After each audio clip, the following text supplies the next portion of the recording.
జై శ్రీమన్నారాయణ. మన శ్రీచక్ర ద్వార బంధంలో రాజానగరం మండలంలో ఉన్నటువంటి శ్రీచక్ర ద్వార బంధంలో గత నెల 15వ తేదీ ఫిబ్రవరి 15 జరిగినటువంటి శ్రీదేవి భూదేవి సమేత శ్రీ ఐశ్వర్య ప్రసన్న వెంకటేశ్వర స్వామి వారి యొక్క ప్రతిష్టా మహోత్సవం జరిగి ఈ రోజుకి 41 రోజులు పూర్తయిన సందర్భంగా స్వామివారి యొక్క మూల విరాట్ విగ్రహాలకి మరియు ఉత్సవమూర్తులకి 108 కలశములతో అష్టోత్తర శత కలశాభిషేక కార్యక్రమాన్ని శ్రీమాన్ కమలాకరాచార్య గారి యొక్క ఆధ్వర్యంలో కమిటీ వారి యొక్క సమక్షంలో ఈ కార్యక్రమం నిర్వహించడం జరిగింది. అలాగే లక్ష్మీనారాయణ మూలమంత్రంతో ఈ యొక్క హవన కార్యక్రమాన్ని కూడా చేయడం జరిగింది. తదనంతరం భక్తులకు కూడా ఈ యొక్క హవనానంతరం ప్రసాదము మరియు స్వామివారి యొక్క ప్రతిమని ప్రసాదంగా ఇవ్వడం జరిగింది. ఈ కార్యక్రమంలో పాల్గొన్న భక్తులందరికీ కూడా ఆ యొక్క ఐశ్వర్య వెంకటేశ్వర స్వామి వారి యొక్క కరుణా కటాక్షాలు ఉండాలని, వారి యొక్క కోరికలు తీరాలని, ఈ యొక్క క్షేత్ర విశిష్టత ఏంటంటే 7 శనివారాలు వచ్చి 7 ప్రదక్షిణాలు చేస్తే కనుక ఐశ్వర్యాన్ని అప్పుల బాధను తీర్చే స్వామి కాబట్టి ఈ స్వామికి కమలాకర్ గారు ఐశ్వర్య వెంకటేశ్వర స్వామిగా నామకరణం చేయడం జరిగింది. కాబట్టి ఈ క్షేత్రాన్ని దర్శించిన వారికి ఖచ్చితంగా అప్పుల బాధ తీరి ధనధాన్యాభివృద్ధి పొందుతారు. కనుక ప్రతి ఒక్కరూ కూడా ఈ క్షేత్రాన్ని దర్శించండి. 7 శనివారాలు ప్రదక్షిణాలు చేసి మీ కోరికలు తీర్చుకోవాల్సిందిగా కోరుచున్నాం. జై శ్రీమన్నారాయణ.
జై శ్రీమన్నారాయణ. శ్రియఃకాంతాయ కళ్యాణ నిధయే నిధయేర్థినాం శ్రీ వెంకట నివాసాయ శ్రీనివాసాయ మంగళం. రాజానగరం మండలం చక్రద్వార బంధంలో గ్రామంలో వేయించేసున్నటువంటి శ్రీదేవి భూదేవి సమేత ఐశ్వర్య వెంకటేశ్వర స్వామి వారికి నేటికి ప్రతిష్టా కార్యక్రమం పూర్తి చేసుకుని 41 రోజులు జరిగిన సందర్భంగా ఈ రోజున స్వామికి మండలాభిషేకం అనగా 108 కలశాలతో పంచామృతాలతో స్వామికి చక్కగా అభిషేకం కావించడం జరిగింది. గ్రామ పెద్దలు, కమిటీ వారు, గ్రామ ప్రజలందరి సహకారంతో చక్కగా ఈ కార్యక్రమం జరిగింది. ఈరోజు కార్యక్రమంలో పాల్గొన్న భక్తులకి స్వామివారి యొక్క ప్రసాదము, అలాగే డాలరు, ప్రతిమ, అలాగే మంచి ప్రసాదాన్ని కూడా వితరణ చేయడం జరిగింది. ఈ ఐశ్వర్య వెంకటేశ్వర స్వామివారి యొక్క విశేషము 7 శనివారాలు 7 ప్రదక్షిణలు చేసుకుంటే ప్రప్రథమంగా మనకు ఉండేటువంటి రుణబాధలు, అందరికీ బాధపడే రుణబాధలు, ఆ రుణబాధలు ఏనాటి శనీశ్వర స్వామి యొక్క ప్రభావం వల్ల పడేటువంటి బాధలు అన్నీ కూడా తొందరగా తొలగిపోతాయి అని చెప్పి ఇక్కడ క్షేత్ర విశేషము.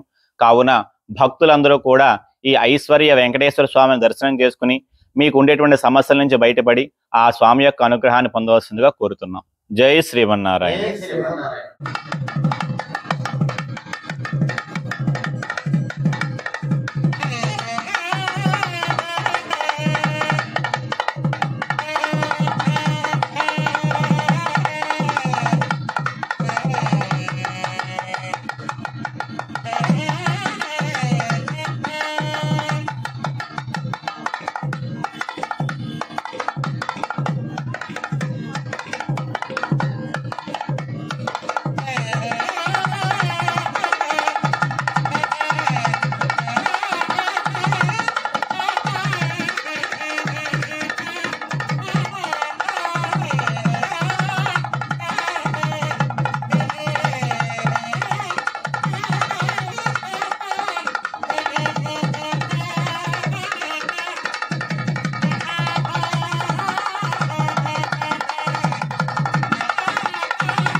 జై శ్రీమన్నారాయణ. ఈరోజు మన గ్రామంలో గత నెల ఫిబ్రవరి 15వ తారీఖున జరిగిన శ్రీచక్రద్వారబంధం గ్రామంలో శ్రీ భూదేవి శ్రీదేవి సమేత ఐశ్వర్య ప్రసన్న వెంకటేశ్వర స్వామి ఆలయం ప్రతిష్ఠ జరిగి ఈ రోజుకి 41 రోజు మండల కాలం అయింది కనుక ఈరోజు మన సతీష్ ఆచార్యులు గారి ఆధ్వర్యంలో మన కమలాకర్ ఆచార్యులు గారు, శేషసాయి ఆచార్యులు గారి మంత్రోచ్చరణముతో మండల అభిషేకం అనగా పాలు, పెరుగు, నెయ్యి, తేనె, పళ్ళరసాలు, చందనం మొదలగు అన్ని పంచామృత అభిషేకాలతో ఈరోజు మన వెంకటేశ్వర ఆలయం దగ్గర అతి వైభవంగా అభిషేకాలు అనంతరం నారాయణ హోమం మన చక్రద్వారబంధం గ్రామంలో జరిగినాయి. కాబట్టి కమలాకర్ గారికి మరి ఇదే మొదటిసారి నేను చూస్తాం. ఆయన చాలా బాగా అభిషేకాలు చేయించి అలాగే సంకల్పం ఉన్నాయండి, గోత్రాలు ఉండి, హోమం ఉండి, అభిషేకాన్ని బాగా చేయించారు. కాబట్టి ఈరోజు మన గ్రామం ఆయన రావడం మనకి అందరికీ గ్రామాన్ని అందరూ సంతోషం. గ్రామస్తుల తరఫున నేను ఆయనకి ధన్యవాదాలు చెప్పుకుంటూ విరమించుకుంటున్నాను.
ఓం గం గణాధిపతి నమః.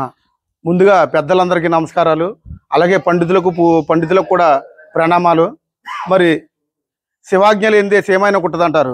అటువంటిది మా రాజానగరం మండలం చక్రద్వారబంధం గ్రామంలో శ్రీ శ్రీదేవి భూదేవి సమేత ఐశ్వర్య ప్రసన్న వెంకటేశ్వర స్వామివారు ఇక్కడ వేంచేయడం, అలాగే అవి వేంచేసి వాళ్ళకి 41 రోజులు అంటే మండల దీక్ష కూడా పూర్తవడం చాలా ఆనందకరమైన విషయం మాకు. మరి పోయిన వారం అంటే మహాలక్ష్మి అమ్మవారు పుట్టినరోజు సందర్భం కూడా ఇక్కడ ఆచార్యులు వారు ఎన్నో రకాల పూజలు నిర్వహించారు. మా ఊరు ప్రజలందరూ కూడా ఇక్కడికి వచ్చి ఆ పూజా కార్యక్రమంలో పాల్గొనడం జరిగింది. అలాగే ఈరోజు కూడా నారాయణ హోమం, అలాగే కలశ పూజలు ఇవన్నీ కూడా చేయడం జరిగింది. మరి ఇలాంటి పూజల్లో కూడా మాలాంటి వాళ్ళందరినీ కూడా ఐక్యం చేయడం మాకు చాలా ఆనందకరమైన విషయం. మేము కార్తీక మాసంలోనే అలాగే అయ్యప్ప మాలలు, ఈ శివమాలలు, భవాని మాలలు వేసుకున్నప్పుడే పూజా కార్యక్రమాలు ఇతర పండుగలకే చూసేవాళ్ళం. అలాంటిది ప్రతిరోజు కూడా ఏదో ఒక కార్యక్రమంతో మాకు ప్రతిరోజు కూడా దైవ కార్యక్రమంలో పాల్గొనే విధంగా ఏదో ఒక మంచి కార్యక్రమాలతో మా ఆచార్యులు వారు ముందుకు తీసుకెళ్తున్నారు. దానికోసం ఆయనకు ఒకసారి మనస్ఫూర్తిగా నమస్కారం చేస్తూ సెలవు తీసుకుంటున్నాను. ఓం నమః శివాయ. జై హింద్.